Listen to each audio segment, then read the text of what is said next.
Disclaimer: this story contains mature themes intended for adult viewers. Viewer discretion is advised. I was just trying to close the curtains. That's all I meant to do. The room was dim, the last streaks of sunset spilling gold and rose across the walls. My hand brushed the fabric, and then his hand brushed mine. "Leave them," he murmured. The sound of his voice was low, steady, but there was something dangerous behind it, something that made my heart skip like it forgot how to keep rhythm. I turned to say something smart, maybe teasing, but I didn't get the chance. He was already there, closer than I expected. His eyes caught mine, holding them like a magnet. That playful look, that tiny tilt of his lips, he knew exactly what he was doing. My breath caught as his fingers slid around my wrist, gentle but sure. He spun me around so fast that I gasped, my back landing softly against the window. The glass felt cool against my skin, and suddenly everything else felt too warm. "Still want to close them?" he asked, barely above a whisper. I tried to answer, but my voice got lost somewhere between my chest and my throat. He smiled, slow, knowing, and before I could move, he lifted my leg over his hip, pulling me in just enough that every inch of space between us disappeared. The world went quiet. The hum of the air conditioner, the distant traffic, all gone. There was only his breath mixing with mine, the rush of my pulse in my ears, and that kiss. It wasn't gentle. It wasn't rushed either. It was the kind of kiss that steals the air right out of you, makes you forget what you were supposed to be doing in the first place. My hands pressed against his shoulders, not to push him away but to keep from falling. For a second, I thought about the open window, the city lights blinking beyond it. The curtains still half open, the room half lit. Anyone could see. Maybe that was the point. Then he pulled back just slightly, his forehead resting against mine, his breath still heavy. "You were saying," he teased. I laughed, breathless, heart still racing, because I had no idea what I was saying anymore. And then, just when I thought I could breathe again, he leaned in once more. That's when everything changed. The kiss lingered longer in my mind than on my lips. Hours later, I could still feel it, the heat of it, the ache behind it, the way it felt like he was trying to say something he couldn't bring himself to say out loud. That was the thing about us. We loved hard, but we fought quietly. The tension didn't always come from shouting matches or slammed doors. Sometimes it came from what wasn't said, the glances that lingered too long, the smiles that didn't quite reach the eyes, the distance that crept in even when we were standing inches apart. We used to be unstoppable. Spontaneous road trips. Midnight cooking sessions. Kisses that tasted like laughter. Somewhere along the line, though, life got louder than we did. Work, stress, routines, all the little things that pile up until you stop noticing how heavy it's become. He'd started staying late at the office. I'd stopped waiting up. Conversations turned into checklists. "Did you pick up the dry cleaning?" replaced, "How was your day?" But every now and then, like tonight, something would crack open between us. A look. A touch. A spark that refused to die quietly. Earlier that evening, before the curtains, we'd barely spoken. Dinner was quiet, filled with clinking forks and unspoken words. I'd caught him watching me from across the table, his expression unreadable, his fingers tracing the edge of his glass like he was lost in thought. When I asked, "What?" he just smiled, that same half-smile that used to drive me crazy. "Nothing," he said. But his eyes said everything. Now, as I stood near the window, still catching my breath from that moment, I felt it, that strange mix of love and longing, comfort and chaos. I wanted to ask him what changed, why tonight felt different. But I didn't. Maybe I was afraid of the answer. He walked past me, his hand brushing my shoulder in that casual, familiar way that somehow still sent a shiver down my spine. The air between us buzzed, not with anger, not with distance, but with something far more dangerous. Hope. He paused by the doorway and looked back at me. The light caught his face just right, half in shadow, half in the soft glow of the room. "You still thinking about closing those curtains?" he asked, that teasing tone wrapping around the words. I smiled, but it didn't quite reach my eyes. "Maybe," I said. "Maybe not." And in that moment, I realized something. We weren't broken. We were just paused, waiting for one of us to remember how to press play again. The silence between us wasn't empty. It was full of all the things we still hadn't said, and all the ways we still knew how to love each other, even when we forgot how to show it. But something told me, tonight, one of us was finally ready to break the silence. It started with a message. Just a simple vibration on his phone left face down on the counter. He didn't notice. I did. A woman's name flashed across the screen, one I didn't recognize. My stomach tightened. It wasn't jealousy, not at first. It was curiosity. But curiosity turns sharp fast when there are already cracks in the glass. He came back from the kitchen, caught the look on my face, and froze. "Work message," he said too quickly, reaching for the phone. I didn't stop him. I just smiled, that quiet, careful kind of smile that hides more than it shows. "Of course," I said. But the space between us changed. The air felt heavier, thicker. Every glance felt like a test, every word like a move in a game neither of us wanted to admit we were playing. Later that night, when he stepped out of the shower, steam trailing behind him, I was still standing by the window. The curtains were open again. City lights flickered across my skin like tiny sparks.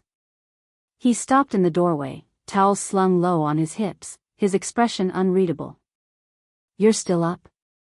"Couldn't sleep." His gaze traveled to the phone charging on the nightstand, then back to me. Something unspoken passed between us, guilt, maybe, or fear, or both. I didn't ask. Instead, I stepped closer. Slowly. "Was it really just work?" I whispered. He didn't answer. He didn't have to. The silence said more than any lie could.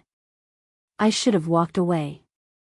Instead, I brushed past him, close enough for his breath to catch. That familiar electricity flared again, raw and dangerous. The kind that could burn or bind, depending on who moved first. He caught my wrist before I reached the door. Not rough, not soft, just enough to stop me. "You think I'd let anyone else get between us?" he said, voice low, steady. "Would you tell me if they already had?" I shot back. For a second, neither of us moved.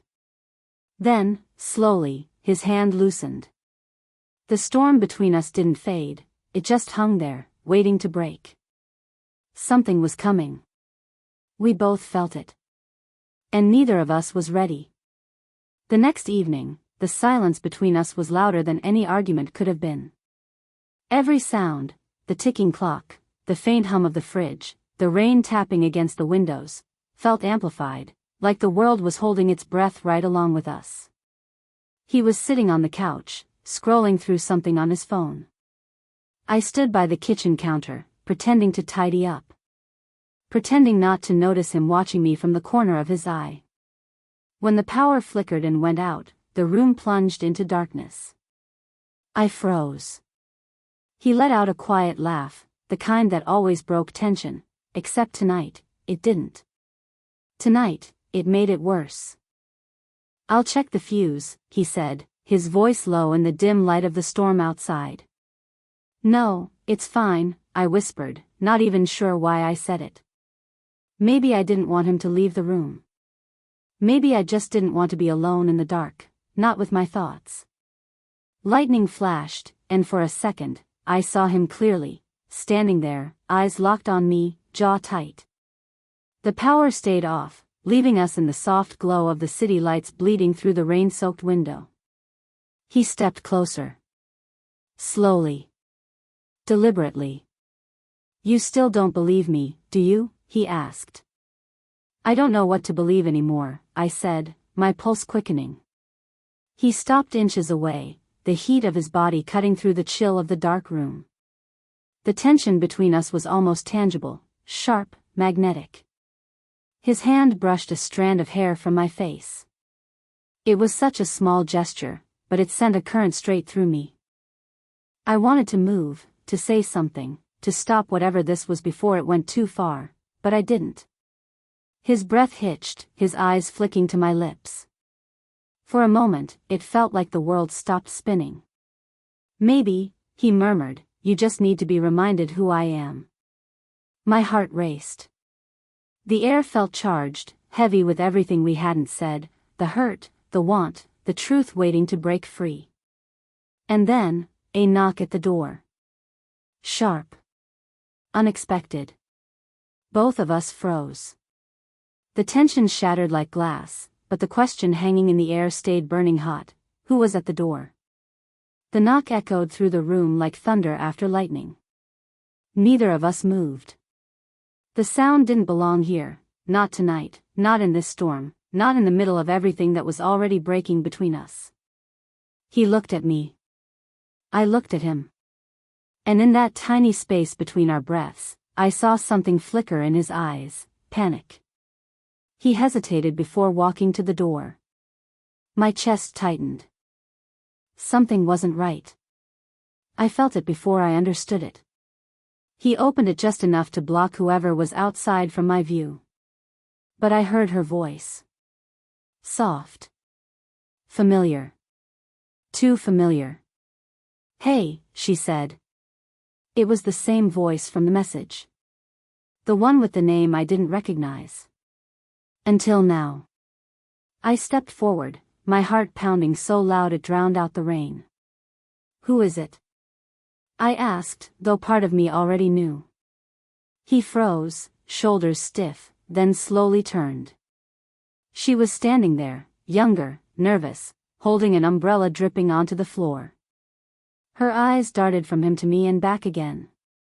I didn't know you were home, she stammered. The silence that followed felt endless. My stomach dropped, but my expression didn't change.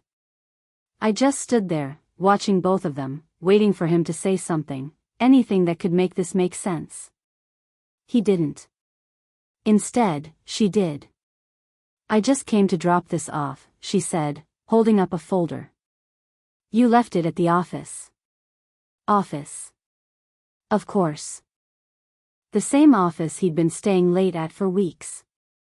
When she turned to leave, he grabbed her wrist, not roughly, but enough to stop her. Wait, he said, his voice low, desperate. That was the moment that broke something in me. It wasn't the touch itself. It was the hesitation before it.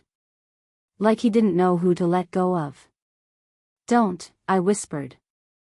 He looked at me then, really looked. The storm outside cracked with lightning, and for a split second, the room lit up in blinding white. His face was a war zone of guilt, regret, and something that looked too much like longing. She's not what you think, he said. I laughed, one sharp breath that didn't sound like me. Then tell me what she is. He opened his mouth. Then closed it again. The silence between us said everything. She slipped out into the rain, leaving the door half open behind her. The wind rushed in, cold and wet, scattering papers across the floor. I stood there, trembling, part of me still wanting him to chase after her, just so I'd know the truth once and for all. But he didn't move. He just stared at me, like he was the one who'd been betrayed. Finally, he whispered, "You should have told me about him first." The world stopped. The storm outside raged on. And suddenly, I wasn't sure who the liar really was. For a long moment, no one spoke. The sound of the storm outside filled the silence, rain hammering the windows, thunder rolling like it was echoing the chaos inside us. The door swung half open, wind pushing against it, scattering the last few papers across the floor. He took a slow step toward me. You think I don't know? He said, voice raw. The late calls. The messages. The way you've been somewhere else even when you're right here. My breath caught. The accusation hit like lightning. You're turning this on me? I'm not turning anything, he shot back, his tone sharper now. I'm just done pretending we're perfect. His words landed harder than any shout could. The truth in them was too real. We weren't perfect. We hadn't been for a long time. I crossed my arms, holding myself steady. You think I wanted this distance? I said. You shut me out. You gave everything to your work, to her, and left nothing for us. He raked a hand through his hair, pacing, breathing heavy. It wasn't about her. It was about me trying to hold us together while you were already letting go. The rain outside softened, the thunder drifting farther away, but the storm inside our walls was just getting louder. Then say it, I said. Say you don't love me anymore. He stopped. The room went still. His eyes met mine, tired, red, full of everything we'd both been too afraid to say. I can't, he whispered. Because I do. For a second, I forgot how to breathe. His voice cracked just enough to make it real. All the anger, jealousy, and heartbreak folded into something raw, love that had been buried under too much pride. I stepped closer. So did he. The air between us was heavy, fragile. I never wanted anyone else, he said quietly. I just wanted to feel like you still saw me. Tears stung at the back of my eyes. I never stopped, I said. I just didn't know how to reach you anymore. He took my hand, hesitant but steady. His fingers were warm, trembling slightly. The storm had passed. Outside, the city lights reflected on the wet glass, soft and golden. The mess of papers lay scattered at our feet, like pieces of something broken but not beyond repair. I don't know where we go from here, I said, voice shaking. Then let's figure it out, he said. One truth at a time. For the first time in a long while, it felt like we were standing in the same moment, not as enemies, not as strangers, but as two people finally choosing to fight for something worth keeping. And just as he pulled me close, the faintest trace of dawn broke through the clouds, a fragile promise that maybe, just maybe, this wasn't the end. The rain had finally stopped.